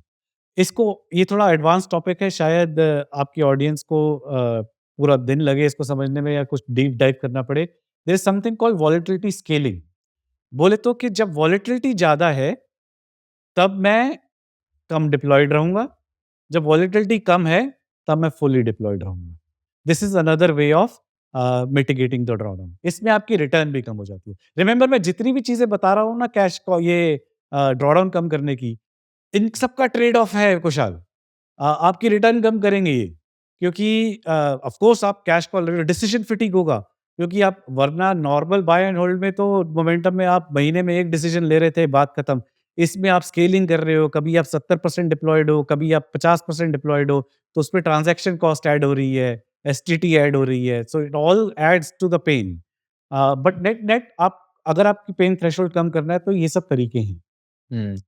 तीसरा तरीका है, नहीं सॉरी, हाँ तो ये सर, दूसरे इसमें ये क्या लिखा है, ये निफ्टी 50 6 मंथ रिटर्न ये लेस देन ये 0 ऐसा क्या एक्सट्रीम्स हो के लिए है. ये बोल रहा है कि अगर हमारा इंडेक्स ही रिटर्न देना बंद कर गया है 6 महीने में, तो भी कैश कॉल ले लो. गया? Okay. This is another way. I will add the caveat. Again वही होंगे, 6 ट्रेड आएंगे जिसमें से 4 बोगस होंगे. वो आपको नॉर्मल डिप में बाहर निकाल देगा, और जब आप बाहर निकले तभी मार्केट ऊपर राइज करना शुरू हो जाएगा. But you have to take that pain. वो आपको कोरोना से बचा लेगा, आपको 2008 के प्राइम क्राइसिस से बचा देगा, सब प्राइम क्राइसिस. ओके. एंड बाकी क्या है? ये दो जो लास्ट वाला है, नहीं नहीं सॉरी, उसके Sorry, पहले बाकी 2 bullet points. VIX greater than 25, ये निफ्टी मैंने मिड आपको कैप. बताया जैसे कि volatility. No, so you are saying कि just to summarize this point, Nifty 50 का अगर 6 month return less than 0 है, तो you should pause equity, you should not invest in equity. If Nifty mid cap 150 का 3 month return is less than 0, then you should reduce the size. Yeah, these are Reduce size various. as in portfolio size. Correct. You can take 100% cash call. You can say मैं 50% cash में चला जाऊंगा. Whatever. These are the ways of. Basically, we are smelling के market का माहौल ठीक नहीं है.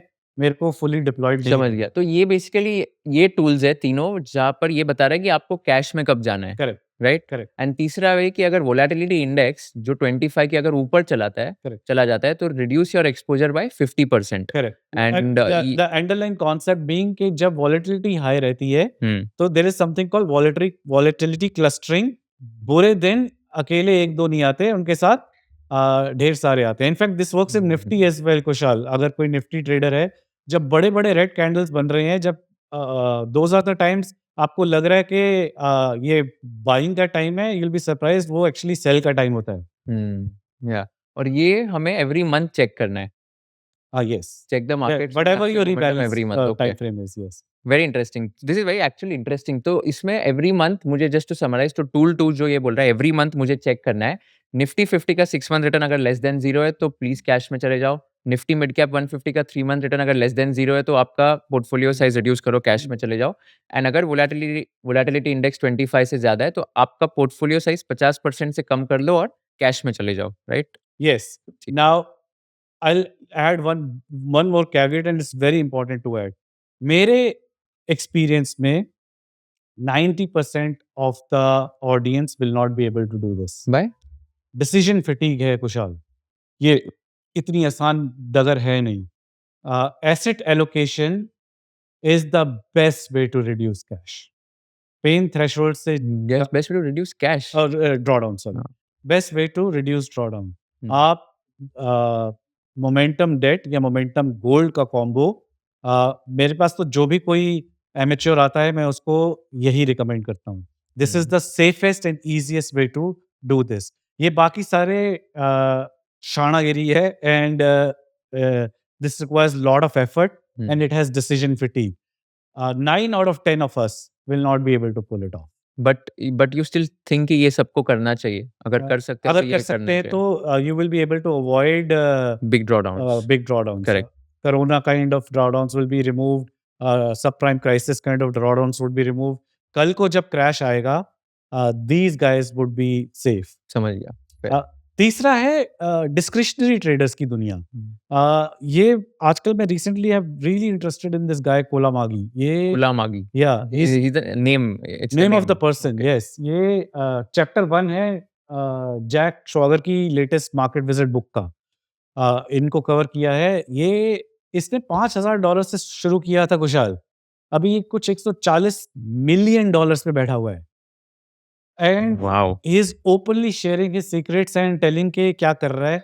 His net worth is $140 million. या liquid net worth. all earned through stocks. And ये अब ये हर किसी के लिए नहीं है, क्योंकि ये डिस्क्रिशनरी है, ये कर तो ये भी मोमेंटम इन्वेस्टिंग रहा है, लेकिन ये रूल्स इसके दिमाग में है, ना कि कोडेड। देखो ये क्या कर रहा है, ये कह रहा है कि अगर मेरा main index 10-day moving average और 22-day मूविंग एवरेज के ऊपर नहीं है, नीचे है, तो मैं कोई नई कॉल नहीं ले रहा, आई एम इन कैश। मतलब इतना short term. And he's saying the green signal to go long is only when my index is above 10-day moving average. Simple. Fascinating stuff. ये तो मैंने फिर भी reduce to 50% ये सब लिखा हुआ है। नहीं, एक मिनट, इसमें 20 डे के ऊपर भी जाना चाहिए ना। 10 के ऊपर और 20 के नीचे अगर है तो इसमें लिखा है कि go to 0% और go to cash। हाँ, so ये this is again is discretionary. तो वो rules change करता रहता है। So lot of times वो 20 के ऊपर नहीं भी है, खाली 10 के ऊपर जा रहा है, तो he'll start deploying as well. But broadly speaking, वो 10 and 20 day moving average को होली ग्रेल मानता है। इनके नीचे जाना शुरू हो गया इंडेक्स, तो वो कैश कॉल पे बैठा हुआ है। 10 के नीचे अगर गया तो कैश कॉल, और 20 के ऊपर गया तो फुल एक्सपोजर। करेक्ट। एंड 10 और 20 के बीच में रहा तो गो टू 0% और cash. Yes. So it's pretty fascinating stuff. अब पता है, जब मैं MWM चला रहा था, जब हमारा ड्रॉडाउन आता था, तो मैं अचानक से देखता था कि मार्क मिनवीनी का ट्वीट आया उसके 2 हफ्ते पहले, sitting on cash and saved us from this fall. 1 बार हुआ, 2 बार हुआ, 10 बार हुआ, एंड आई वाज लाइक यार ये क्या कमाल चीज़ है यार, हमारे यहाँ ड्रॉडाउन आता है, ये उससे 2 हफ्ते पहले कैसे बाहर निकल जाता है? And it's fascinating because they are not systematic traders, they are not bounded by the rules, क्योंकि सिस्टमैटिक हमेशा लेट होगा एग्जिट में। ये लोग 10 डे मूविंग एवरेजेस पे ही निकल रहे हैं। और दूसरी बढ़िया इंटरेस्टिंग चीज जो ये कर रहे हैं वो ये है कि their trades tell them whether they want to be in the market or not. Let me explain. तो मार्क मिनवीनी कहता है अपने एक चैप्टर में कि my trades are the best indicator of the market. बोले तो जब मेरा ट्रेड चल रहा है, I will increase the exposure. दूसरा भी चल रहा है, तीसरा भी चल रहा है, before I know I'm fully deployed. जब ट्रेड चलना बंद हो रहे हैं, स्टॉप लॉसेस हिट हो रहे हैं, तो मैं अपना एक्सपोजर कम कर रहा हूँ। तो उससे क्या होता है, जब तक मेरा एक्सपोजर 0 हो जाता है, that is usually a week और 2 before the actual market crashes. It's fascinating. और ये कोइंसिडेंस नहीं है कुशाल, मैंने अपने MWM के सारे ड्रॉडाउन देखे। जब भी हम 10-15% के ड्रॉडाउन पे होते हैं, उससे 1 हफ्ता पहले या 1.5 हफ्ता पहले भाई पहले ही निकला होता है कैश पे। Fascinating. And so what they are doing is they are discretionary exiting way earlier. ये Kullamagi's rule for market health जो है, तो ये डेली या वीकली करना चाहिए क्या? हाँ, वो तो डेली करता है। अच्छा, वो डेली वो डेली के 10 डे मूविंग एवरेज के ऊपर है तभी रहेगा। अब ये हर किसी के लिए नहीं है, क्योंकि this is too much churn. ये क्रेजी चर्न है। उन्होंने तो एक कुछ ये बना दिया होगा ना एल्गोरिदम, एंड वो ऑटोमेटिक करता होगा। नहीं, खुद बैठ के करता है। He stream this whole thing, hours of streaming. मैं तो आजकल उसको सुन के I am fascinated by it. एक-एक ट्रेड में उसके 8-8 लाख डॉलर डूब रहे हैं। This is fascinating stuff. My god, $8 lakh. $1 million. यार $120 मिलियन कमा डाला भाई ने। फैसिनेटिंग। तो इसमें एक लास्ट डाउट है मेरा। तो अभी इसमें आपने लिखा है कि if Nifty is above 10 exponential moving average and 10 EMA is above 20 EMA, इसका क्या मतलब है? 10 मूविंग एवरेज एक के ऊपर दूसरी है, मतलब बुल रन इज ऑन। अच्छा, ओके। सो 10 लास्ट 10 डेज का moving average is greater than last 20 days का मूविंग एवरेज, तो देन आपको फुल एक्सपोजर लेना है। Okay, if Nifty is below 10 exponential moving average तो रिड्यूस टू 50%, मतलब आपका पोर्टफोलियो आपको 50% से बेच देना है, एंड वो 50% फिर कैश में डालना है। करेक्ट। कुलामागी एंड मार्क मिनवीनी तो 100% कैश में आ जाते हैं। अच्छा, okay. They are very very nimble. समझ गया। And if 10 exponential moving average crosses below 20 EMA, तो इसका क्या मतलब? तो मतलब वो तो डाउन ट्रेंड हो गया इनके हिसाब से। अच्छा, तो 10 EMA अगर वो 20 EMA से नीचे आ गई तो देन तो आपको बेसिकली 0% जाना है, पूरा कैश पे जाना है। 100%। करेक्ट। सो ये इसका मतलब पता है क्या है कुशाल? इतना ज्यादा चर्न है, this is a full time job then. आप उसे साइड पे नहीं कर सकते इसे। हम्म, ये बेसिकली आप रोज मार्केट पे बैठे हुए हो, बट इनकी रिटर्न्स कमाल, they are hitting triple digit returns every बस ईयर। यही करके यही करके they doing their momentum investing, लेकिन देयर सिचुएशनल अवेयरनेस की वजह से दे गेट या out. Very interesting. So we promised our audience कि हम लोग स्टॉक्स मोमेंटम इन्वेस्टिंग की भी बात करेंगे। So can you give some examples from your journey कि स्टॉक्स में आपने कैसे इन्वेस्ट किया था एंड मोमेंटम इन्वेस्टिंग के थ्रू कैसे इंडिविजुअल स्टॉक्स में पैसा बनाया जा सकता है? This is the latest start, MTAR technologies, ये हमारी अभी लेटेस्ट परचेज है। जस्ट लुक वेयर, जो मैंने आपको स्टार्टिंग में बताया था, ये एक ऐसा प्राइस पॉइंट है जहाँ पे वैल्यू इन्वेस्टर निकल रहे हैं। वो बेसिकली बोल रहे हैं उन्होंने नीचे खरीदा और उन्होंने बोला बस इसकी इंट्रिंसिक वैल्यू मीट हो गई, बस हो गया इसका। असली पार्टी वहां से स्टार्ट हो रही है।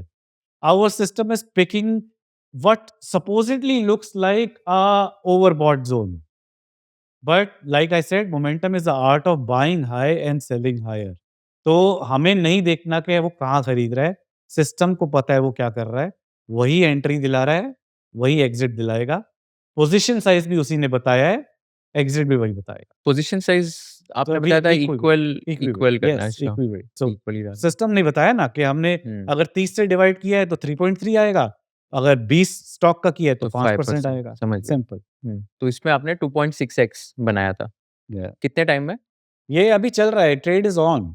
ओके, बट ये 2.6x कितने टाइम में हो गया? आई थिंक 1 साल से भी कम है, ये अभी 6 अच्छा, महीने के लिए विदिन लेस देन 1 ईयर, या 2 and half times. It is oh! Went crazy. वाह! अब मैं आपको बताता हूँ, ये हर बार काम नहीं करता। अ, ये परसिस्टेंट सिस्टम्स है। हमारे सिस्टम ने हमें निकाल दिया, देखो कितनी जल्दी। हुँ, अ, 570 से 2000 पे। हुँ, वो उसके बाद कहाँ से कहाँ भाग गया। But the stock went on and reach dizzy heights. Hmm, the point is, this is a game of regret. Hmm, just अब आप, because we are slave of system, वो हमारे रैंक से नीचे गिर गया, हुँ, हम निकल गए उससे। आप ये देख रहे हो, ये जो ये ड्रॉडाउन आया हुआ है यहाँ पर, हाँ, या, this one, hmm, right, this area, या, ये ड्रॉडाउन में वो अपने रैंक से ही गिर गया। ओह! अगर हमारा टॉप 20 स्टॉक्स हैं तो वो 40 से नीचे गिर गया, तो हम उससे बाहर निकल गए। बट स्टॉक में थोड़ी कुछ प्रॉब्लम हुई है, वो तो उसके बाद देखो कहाँ भाग गया। बट फिर ये तो आपके इसमें आ जाएगा ना वापस अब सिस्टम में? तब आएगा अगर उसमें कोई रैंक खाली होगी जगह, नहीं होगी तो हुँ, नहीं आएगा। Got it. Yeah so this is the way it gets played. This is another anomaly that playing in the market.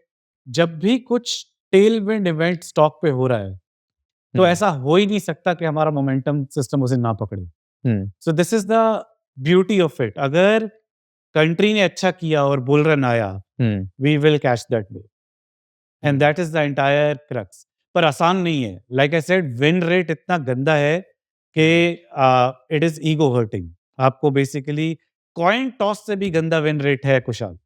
मतलब 50-50 कॉइन टॉस करोगे तो आप उसमें भी आप आधा टाइम सही होते हो, इसमें आप 40% सही हो। लेकिन क्योंकि winners are earning much more than the losers, hmm, इसलिए आप पैसा बनाओ। Right. So now this is a new phase which we have entered. What we are doing is that we are doing the same thing in the mutual funds. Hmm, And this is new because surprisingly we are in the industry और ये mutual fund में कोई नहीं कर रहा. What we have come up with this idea as a mutual fund distributor is to time the mutual funds. Trend following तो हर चीज में चलती है, चाहे वो कमोडिटीज हो, चाहे वो स्टॉक्स हो, चाहे वो करेंसी हो. So why are we not timing the mutual funds?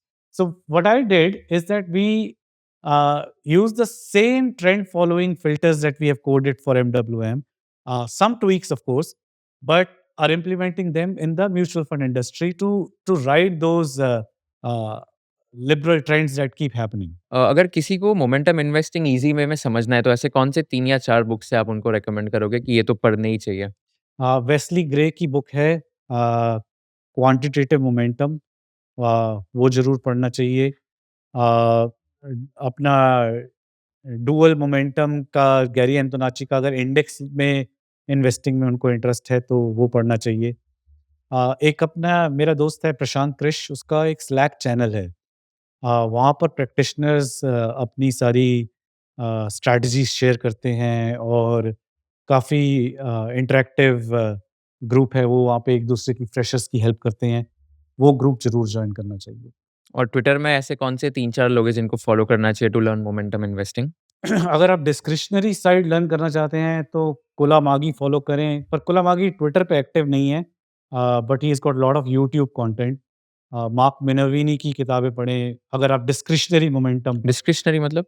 Discretionary मतलब जिसमें आप ये तो हमने रूल बेस किया ना कि हर चीज़ डिफाइंड है। डिस्क्रिशनरी मतलब वो कर तो इस मोमेंटम इन्वेस्टिंग ही रहा है, but is buying those consolidations after a breakout, लेकिन वो अपने दिमाग से कर रहा है, ना कि अ, फिक्स्ड रूल के साथ। अच्छा, ओके। दैट्स डिस्क्रिशनरी समझ मोमेंटम। गया। तो खुद का जजमेंट कॉल बेसिकली अप्लाई हाँ। करेगा, नॉट नेसेसरी कि ये रूल हो गया तो हुँ। बेचना ही है तो प्लस बेचना ही कॉन्सन्ट्रेटेड करेगा। जैसे हम तो क्योंकि इतना यूज़ नहीं कर रहे खुद का जजमेंट, तो हम तो हर किसी पे जैसे 5% डाल दिया। जो डिस्क्रिशनरी लोग हैं वो तो एक-एक स्टॉक में 20-20, 25% डाल देते हैं क्योंकि उनके स्टॉप्स बहुत टाइट हैं। Right below the swing low stop लगा के they are riding the wave. Yeah got it. Very interesting. And इसके अलावा लाइक मोमेंटम इन्वेस्टिंग के अगर ट्विटर हैंडल्स ये हो गए, बुक्स आपने बता दिए, ऐसे कोई फ्री कोर्सेज या ऐसे कुछ चीज़ें जो लोग कर सकते हैं टू लर्न मोमेंटम इन्वेस्टिंग? सो विराज खटवकर की वेबसाइट है। इस पे जो उसका अपना मोमेंटम पोर्टफोलियो है वो फ्री दिखाता है, okay. Where you can just go and check कि वो कैसे कौन से स्टॉक्स उसमें आ रहे हैं। आई थिंक अभिनव मेहरोत्रा के की भी एक वेबसाइट थी, I don't remember the name of the website, but you can join Prashant slack channel and figure out, वो उसमें भी वो ओपनली दिखाता है कि हुँ। कैसे वो रैंक कर रहा है। या आई थिंक मैंने आलोक सर का भी पॉडकास्ट लिया था, वीकेंड इन्वेस्टिंग के हुँ, जो फाउंडर है, वो भी आई थिंक मोमेंटम इन्वेस्टिंग ही करते हैं majorly, right? Yes, yes, hmm. But वो I don't think his data is available कि हाँ, क्या कर रहे हैं वो। Got it. And I think Capital Minds also, Deepak Shenoy, he is also into momentum investing, right? They have closed their small case and all. Okay, They are in mutual fund, yeah, but जो mutual fund में वो कर रहे हैं, आई don't think that's momentum investing, वो कुछ हाँ, और राइट, ही है, दिस मल्टी फैक्टर और something. Got it, fair.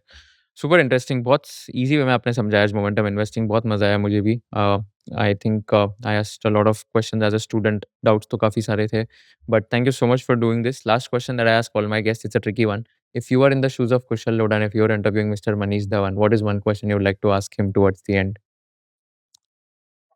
Wow, I was not ready for this question. Uh, yeah, so the question that you should ask uh, probably is ये सब ज्ञान की बातें हैं या असल में कुछ अल्फा भी है कि नहीं? तो ये सब ज्ञान की बातें हैं या असल में कुछ अल्फा होता भी है या नहीं? मैंने अपने पैर पे ही कुल्हाड़ी मार ली है। So, so I am of the opinion, Kushal, that when we started the momentum game, uh, at that time, uh, mutual funds were sleeping at the wheel, or they had not woken up to the occasion. कोई भी नहीं था, और इसीलिए we were able to nail it out of the park. We achieved 27% CAGR for 8 years. ₹1 ₹8 बन गया। I think those days are over. क्योंकि अभी तो who's who has entered. सभी लोग मोमेंटम कर रहे हैं। So I think the edge is still there and edge will remain. वो तो 100 साल का बैक टेस्ट है कि एज तो रिमेन है। बट वो एज का जो अल्फा था बिटवीन इंडेक्स एंड अस, वो अब कम हो जाएगा। The chef alpha has to be there. जो आप क्या ब्रिंग, बटर चिकन सबको बनाना आता है, लेकिन जो शेफ स्पेशल जो बना रहा है, जो उसका अपना तड़का है, that will change the game. And that chef alpha is the cash cow, कि आप क्रैशेस से कैसे बच रहे हो without incurring too much transaction cost. I think yeah, that will be a game changer. Otherwise mutual funds के पास जो टैक्स एडवांटेज है, वो नॉर्मल मोमेंटम फंड्स का तो बैंड बजा देंगे। या, So this is, and the second point आपने बोला इसमें अल्फा भी है कि नहीं, I'll again come back to the point. This is an individual single player game, and I highly recommend meditation to everyone. How you become a better person would change the game for you. No two people who are listening to this would have the same result. Yeah. जो ज़्यादा calm है, जो somehow is able to get the energy out of the source, something bigger than his normal brain, जो ज़्यादा शांत है, वो game जीतेगा. Right. Absolutely. That is like true in every aspect of life, also, I feel, even apart from investing. Calmness, meditation that helps you to become a better human being and at the same time makes you take those decisions which will help you in the long term. तो मैंने भी जब विपස්සना किया था उसके बाद से मुझे रियलाइज हुआ just staying calm, patient, and not worrying about things that are not in your control, I don't think that makes sense and that is going to solve the problem. True. तो True. काफ़ी help तो हुआ था. Thank you so much for doing this. बहुत मज़ा आया. बहुत अच्छे से आपने एक्सप्लेन किया सारे स्लाइड्स में क्या होता है momentum investing. I am sure everyone who is watching this have got amazing insights, amazing value. Wish you the best and thank you so much once again. Thanks for having me, Kushal. It was fun. Thank you so much. Thank you so much for watching this video till the end. Before we end this video, I'd like to thank Grow for being our title sponsor. With support like this, we can deliver actionable finance content to our audience. So go ahead and download the Grow app today and tell us in the comment section which guest you want so that we can invite them. Also, ऐसे कौन से question है जो मैंने पूछने चाहिए थे, कौन से क्वेश्चन है जो मैंने नहीं पूछने चाहिए थे, ऐसे कौन से पार्ट से आपको लगता है ट्रिम करने चाहिए थे, हमें कमेंट सेक्शन में बता देना ताकि we can give you the most value additive content. Thank you so much once again for watching this entire podcast and stay tuned for more amazing episodes of Conversation with Kushal. Investment in securities market are subject to market risks. Read all the related documents carefully before investing.